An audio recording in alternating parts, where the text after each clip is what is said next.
Good evening. Hope you're all doing well. We're learning Maseches Yevamos daf tzadi ches, and we are starting 2/3 of the way down at the words Tnan Hagiores on Tzadi Zayin Amud Beis. That's about 6-7 lines into the new Gemara. We began in this Mishnah speaking about some of the halachos about a ger and a giores. And in the very first line of the Gemara, there was a case scenario where Rav Acha bar Yaakov allowed one to marry a particular scenario. Just looking at the very first lines of the Gemara, we'll just review those two lines. The Gemara had said at the open of the Gemara in Tzadi Zayin Amud Beis b'nei Yudan Amsa, the children of Yudan Amsa ishtachrer and Sharle Rav Acha bar Yaakov the minsav nashe dehadade, that he allowed people to marry their children. So the Gemara is now going to question that shita Rav Acha bar Yaakov a couple of times over. So 2/3 of the way down on Tzadi Zayin Amud Beis Tanan, the Mishnah writes, Hagioris sheniskayru baneha ima.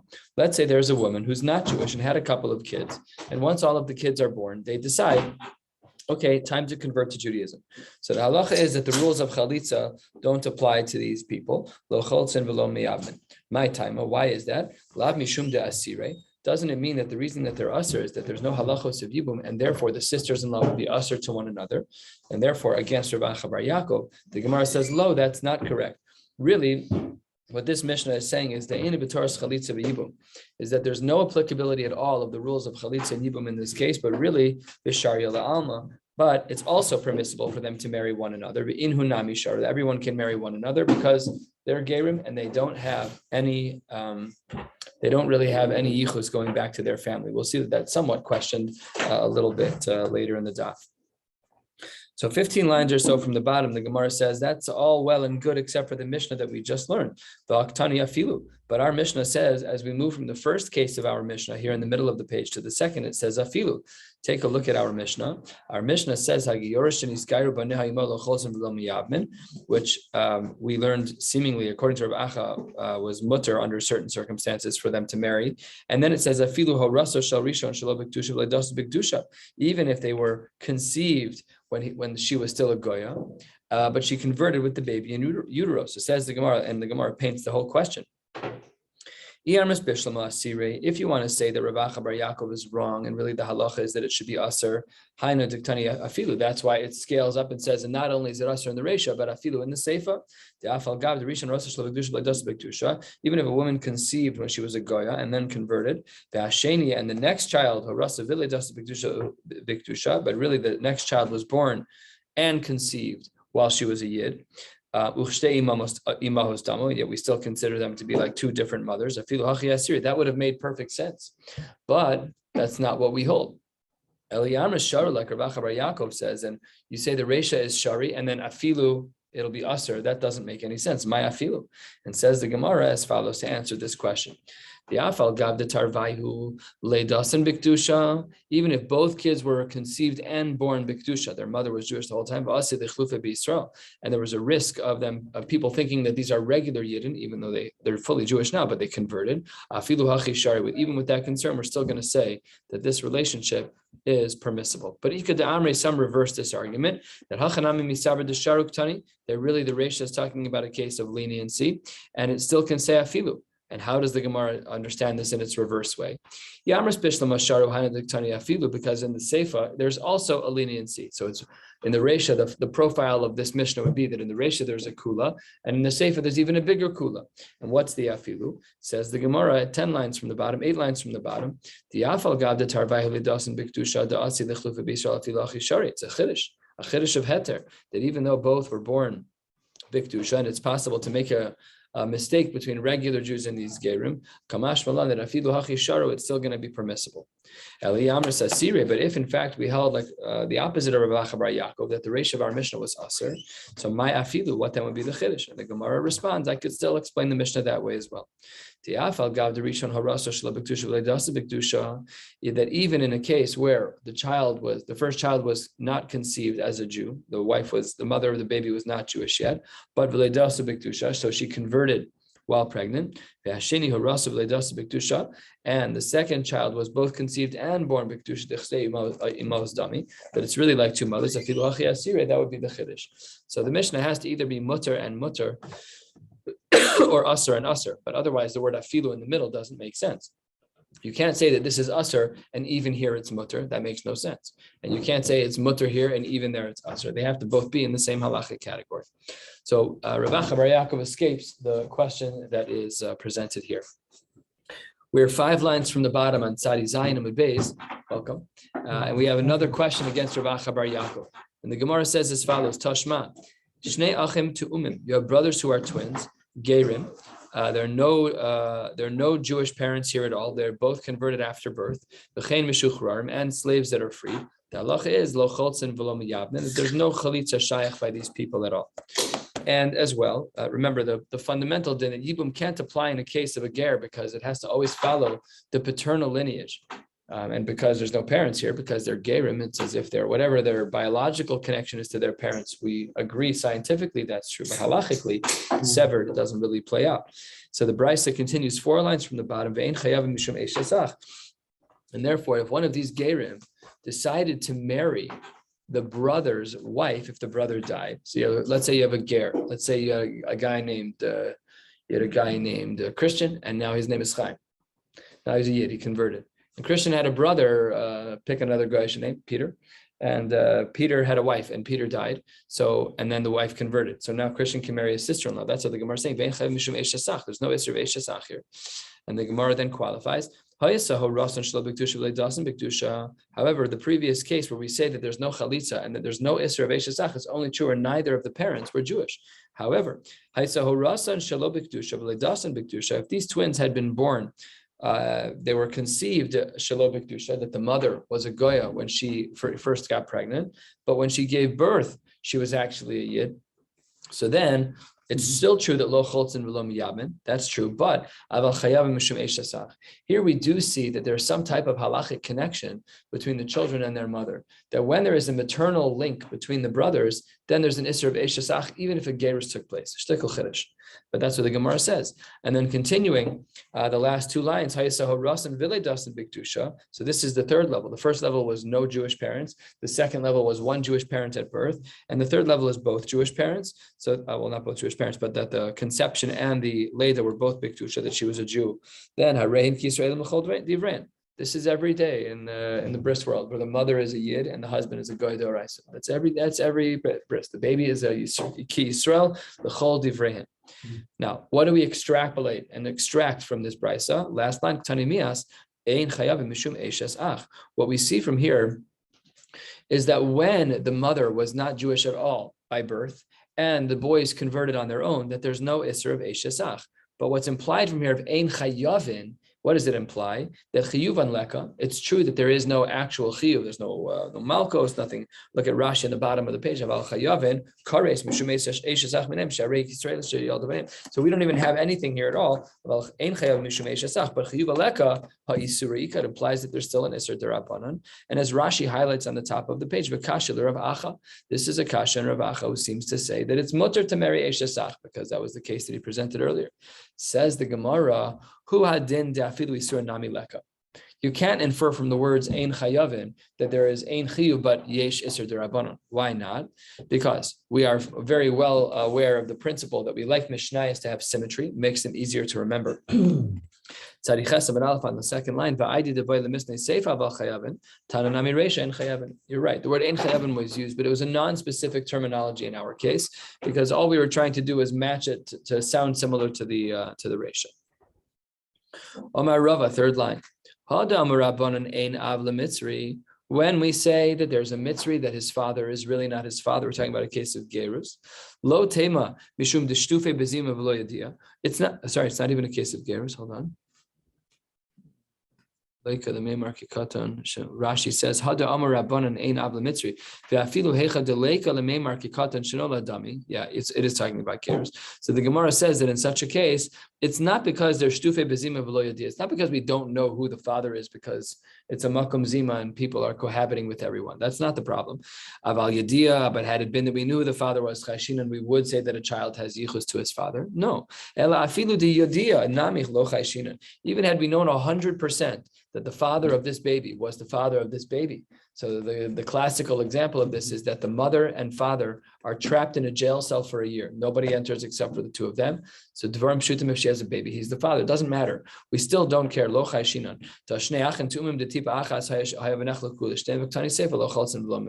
And even if they were identical twins, and we knew exactly who the mother was, we still ignore and say no chalitza, no yibum. Shma mina afkure afkere rachmana lezare. It seems to be from here, Shma mina, that when it comes to the children of a goyish father, it's afkure afkere rachmana lezare.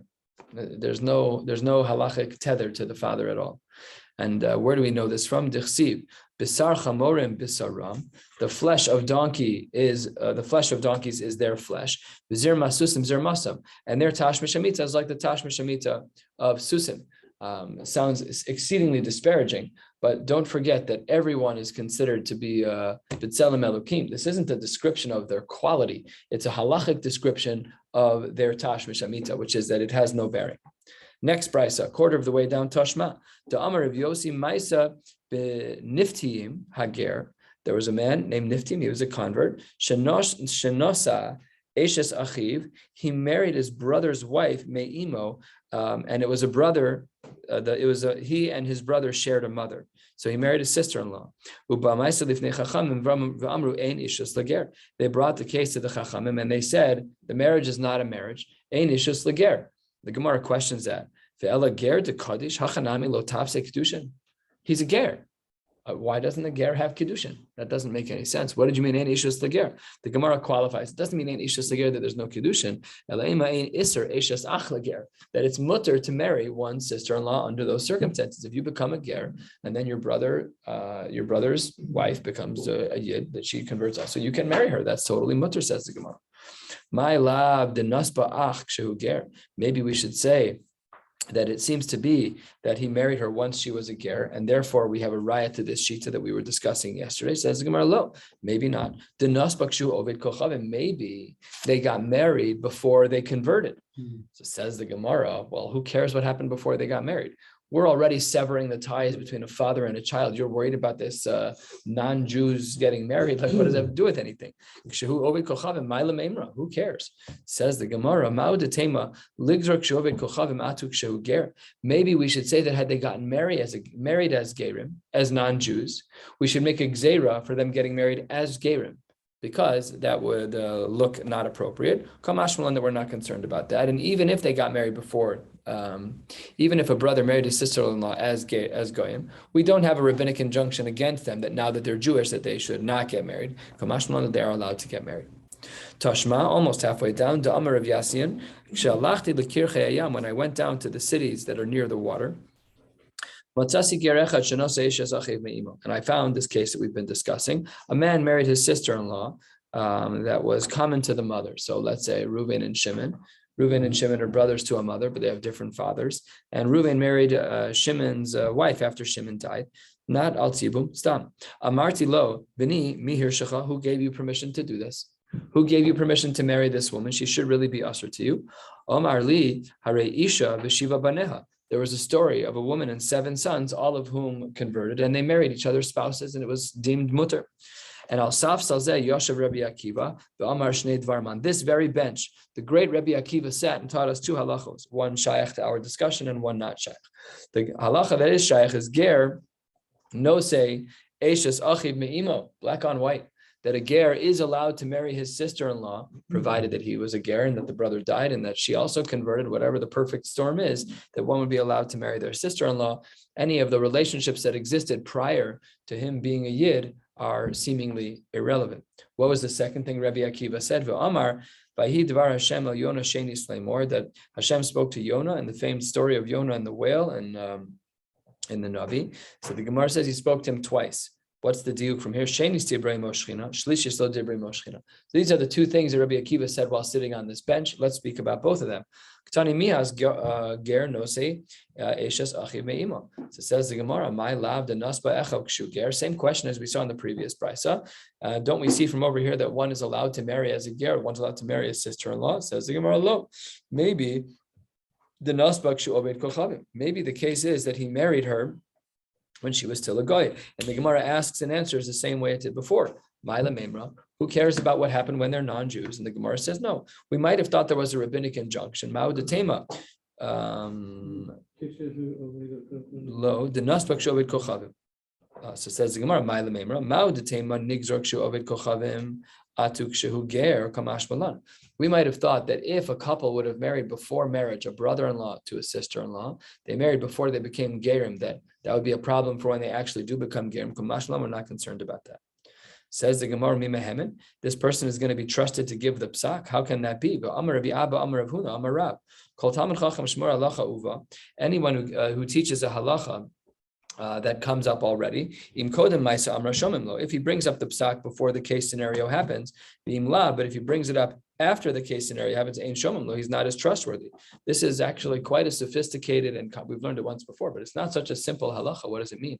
Most shilas are asked after the scenario comes up. That's usually when people ask shilas. Mm-hmm. But what the Gemara is saying over here is a little bit different, which is that if a person only teaches their shita for the first time, that's what some of the Rishonim write. If a person only teaches their shita for the first time after the scenario comes up, they have no ne'amanos for their psak.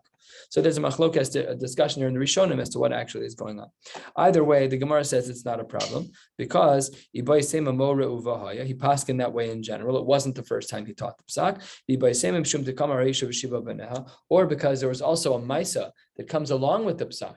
This is a well-known idea throughout Shas, is that if there's a Mishnah that quotes a halacha, versus a Mishnah that quotes a halacha and a story, the Mishnah with the story is more powerful. Mm-hmm. So that's what the Gemara is saying over here. You paskin this story like Rabbi Akiva in the same breath that you said, Hari Isha V'Shiva Baneh. There was a case where we had brothers and sister-in-law marrying his gerim. Another answer is Shani Hachadekam Maisa Acharina Bahada. Very similar answer is that there were other stories that took place over here, more than one thing going on. Now let's analyze this brisa. Amar Mar, what was the story with Yonah? It says in the Navi, it says that in Sefer Yonah, Vayidvar Hashem al Yonah Sheni Shleimor, and we made a diuk. Rabbi Akiva taught us Sheni's Dibra Imo Shchina Shlishis Lo Dibra Imo, that it seems to be that Yonah only got nevuah the second time, but there was no third nevuah for him. It says the Gemara that's not true. The pasuk reads at length. The pasuk reads, Hu Heishiv Es Gevul Yisrael Milevo Chamas Hayom Ha'arava Kidvar Hashem Elokei Yisrael Asher. And it's Asher Diber Biad Avdo Yonah ben Amitai Navi Asher Migas Achever. That's how the whole pasuk reads. Anyways, the Gemara says over here that this is the third. If you look in the flow of the psukim, you'll see that this is the third encounter between HaKadosh Baruch Hu and Yonah. But Rabbi Akiva taught me that there were only two. So what about the psukim that seem to be that there are three? Couple of answers. Amar Ravina al Iskei Ninve Ka'amar. The only limitation on his nevuah was on Iskei Ninve. By Ninveh, he wasn't listening, slap on the wrist, you only get your two nevuahs, but not a third. But in other asakim, in other areas, he was allowed to get nevuah, so no problem at all. Rav Nachman Ritzla Kamar, Hachi Kamar, this is Pshat. Kidvar Hashem Asher Diber Biyad Avdo HaNavi, Kshem Shenefach L'Ninveh Me'ra L'Tova, Kach B'mei Rabban Ben Yoash, Nefach L'Misrael Me'ra L'Tova. It's really two nevuahs in one, and therefore you can't count it as a third, and that's another answer. Yet another brisa, 3 lines from the bottom. Tzadi Ches Amud Aleph. The Gemara says, "Tashma ger shaher ledaso biktusha v'raso shelo biktusha." If a ger was born biktusha, but the mother conceived him shelo biktusha, so the Gemara says, "Yesh lo she'er ha'em ve'ein lo she'er ha'av." There are some halachic tethers to the mother, but there are no halachic tethers to the father. Where do we see these distinctions? The brisa presents a handful of cases. Ketzad nasa achoso min ha'em. If a man were to marry his sister from his mother, but she was a goya, they were both born. The sister was born not Jewish. She was the older sister, born not Jewish, and this guy was born half Jewish, or really fully Jewish, but after his mother conceived, he can marry that sister if she is a gioris. That's a crazy idea, but not everybody says that. Yotzi, if it's the mother's side, then you have to divorce. However, min ha'av yikayim. Because the mother, there are some svaras like this that it's not really the halachic svara, but there are svaras that we know that the mother gave birth because the mother gave birth. We don't always know where the father is. So sometimes I've used, it's a svara kozeves, halachically doesn't really work, but I've used this as a moa when families say like, oh, why doesn't patrilineal descent work? Because it's very awkward when somebody says, yes, my father's name is Goldberg. Yes, everything is fine. Be like, is your mother Jewish? So there I employ, when it's very uncomfortable, I say this, well, we always know that the woman delivered the baby. So Judaism always follows the maternal line unless there is a conversion in an appropriate rabbinical court. And it's gotten me out of a couple of very uncomfortable circumstances. And it's also gotten me yelled at before. Yeah, you should check. Not so posh. No, nobody wants to accept it. Well, we're decimating ourselves. The number of Jews now in America, and the number of Jews, I mean, it's crazy. The number of Jews in the world now and 60 years ago is the same. It's 15 million. We're killing ourselves. Let's say that a man marries his father's sister, and it is the father's mother. The father's, the grandmother has a son, and this is the son's wife, that's the Ab, and then the grandson wants to marry that woman, Yotzi, but if it's maternal line, they have to get to divorce, on top of Tzadi Chesem and Beis, Mina Av Yakayim. Next case, Achos Ha'em Min Ha'em, if one wants to marry the sister of a mother on the maternal line, Yotzi, they have to get divorced, because as mentioned, the mother's, if the maternal line is a little stronger even by a ger. But Min Ha'av, here we have a discussion. Reb Meir Omer Yotzi v'Chachamim Omer Yakayim. Why does Reb Meir say that they have to get divorced? Shahai Reb Meir Omer Kol Erva Shu Mishum She'er Ha'em Yotzi. When we have a halachic tether with the mother's family members, there has to be a divorce. But Mishum Ha'av Yakayim. The Brisa continues 5 lines down. U'muter be'eshes achiv me'imo ve'eshes achi aviv u'shar kol ha'res mitaroslo. And this very broad language that anything on the mother's side, there are some leniencies. Let's go through each case. His brother's wife is mutter from the mother's side, which was our case that we've been discussing the whole day so far. And the father's brother's wife, and all other arayos.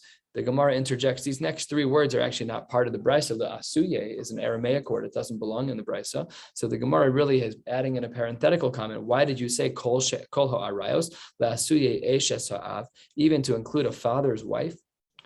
And as well, the Brisa continues, Nasa isha ubita, if a man marries a mother and her daughter, which had they all been born Jewish would of course be halachically problematic. But this guy's a ger, and he's marrying a mother and daughter who converted from nothingness to Yiddishkeit. So the halacha is kones achas and motzi achas. He can only marry one, the mother or the father. Lechatchila lo yichnos, and really he shouldn't be marrying any of them.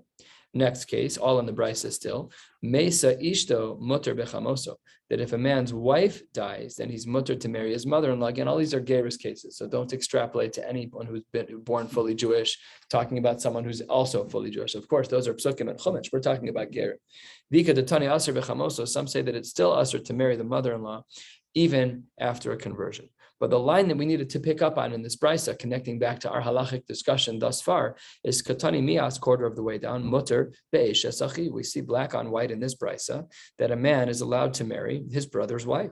My lab the nosba achiv kshu ger. Aren't we talking about a case where the brother married her once he was a ger, and then the same shakla v'taris we've seen already twice low, the nosba kshu oved kochav, and we're talking about when he married her as an oved kochavim. My lememra, who cares what happened when they were goyim?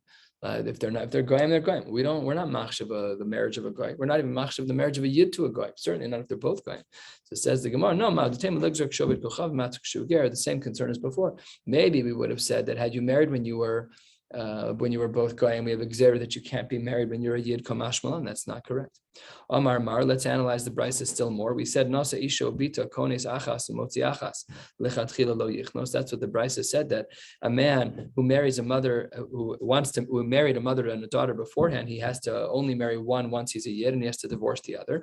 But lechatchila. And then the Gemara adds in a seemingly extraneous line, but that's only true b'diavad. That's not, you really should not marry any of them. Says the Gemara, of course, hashta apuke mapik. Of course, we're making him divorce one of these women. Do we have to really say that you really shouldn't have done this in the first place? I'm shooting, you shouldn't do this. Says the Gemara, no. The line of lechatchila was hasamkai, referring to another part of the halacha. What was that case? We're talking about the fact that even the man that he should, even the woman that he's allowed to marry is also b'diavad. Of course, he shouldn't marry the one that he should be getting divorced. But even the one where it says that it's mutter to marry, that's only b'diavad and not lechatchila. What about the case of Mesa Ishto Mutter Bechamoso Vika Detani Aser Bechamoso? Machlokes, as we'll soon see between Tanoim, as to whether or not one is allowed to marry their mother-in-law from their pre-Jewish world. Says the Gemara, this machlokes is already codified. Chada ke Rabbi Shmuel, v'chada ke Rabbi Akiva. One of these shitas is like Rabbi Shmuel, and the other is like Rabbi Akiva. How so? Manda Asar, according to the one who says that they're not allowed to marry the mother-in-law from before they were Jewish, ke Rabbi Shmuel, Damar Chamosa la'achar misa v'isura kaima, that even after the death of a wife, that the mother-in-law still remains be'isura as it relates to Yidden, the gabeger goes be'rabbanan. We have a rabbinic injunction for a ger that even though his mother-in-law wasn't Jewish and now is Jewish, doesn't matter. We have a gzeira because of Yidden. By the Yidden, the mother-in-law still remains be'isura even after the wife dies. So therefore, we extend the rabbinic injunction to a ger. However, Uman desharik Rabbi Akiva, the lenient shita says that a ger is allowed to marry his mother-in-law provided that she was herself not Jewish until she converted. That really by a yid, when Rahman al-Itzlan, a person's wife dies, the status of him marrying his mother-in-law is kalash. It's a weaker version of the Isser. And because that's true, Rashi says here, what the difference is that there's no sreifa. There's no sreifa. If a man sleeps with his mother-in-law while his wife's alive, there's sreifa. If a man sleeps with his mother-in-law once his wife dies, then there's no sreifa. So because there's a klisha, because it's weaker, therefore, the gabe ger lo gazir be rabbanon. Therefore, by a ger, we have no need to extend a rabbinic injunction against a ger. So that's the machlokas Rabbi Akiva, Rabbi Shmuel. We'll stop right here at this Mishnah and pick up tomorrow night at 8:40 p.m. Wishing you all a beautiful night.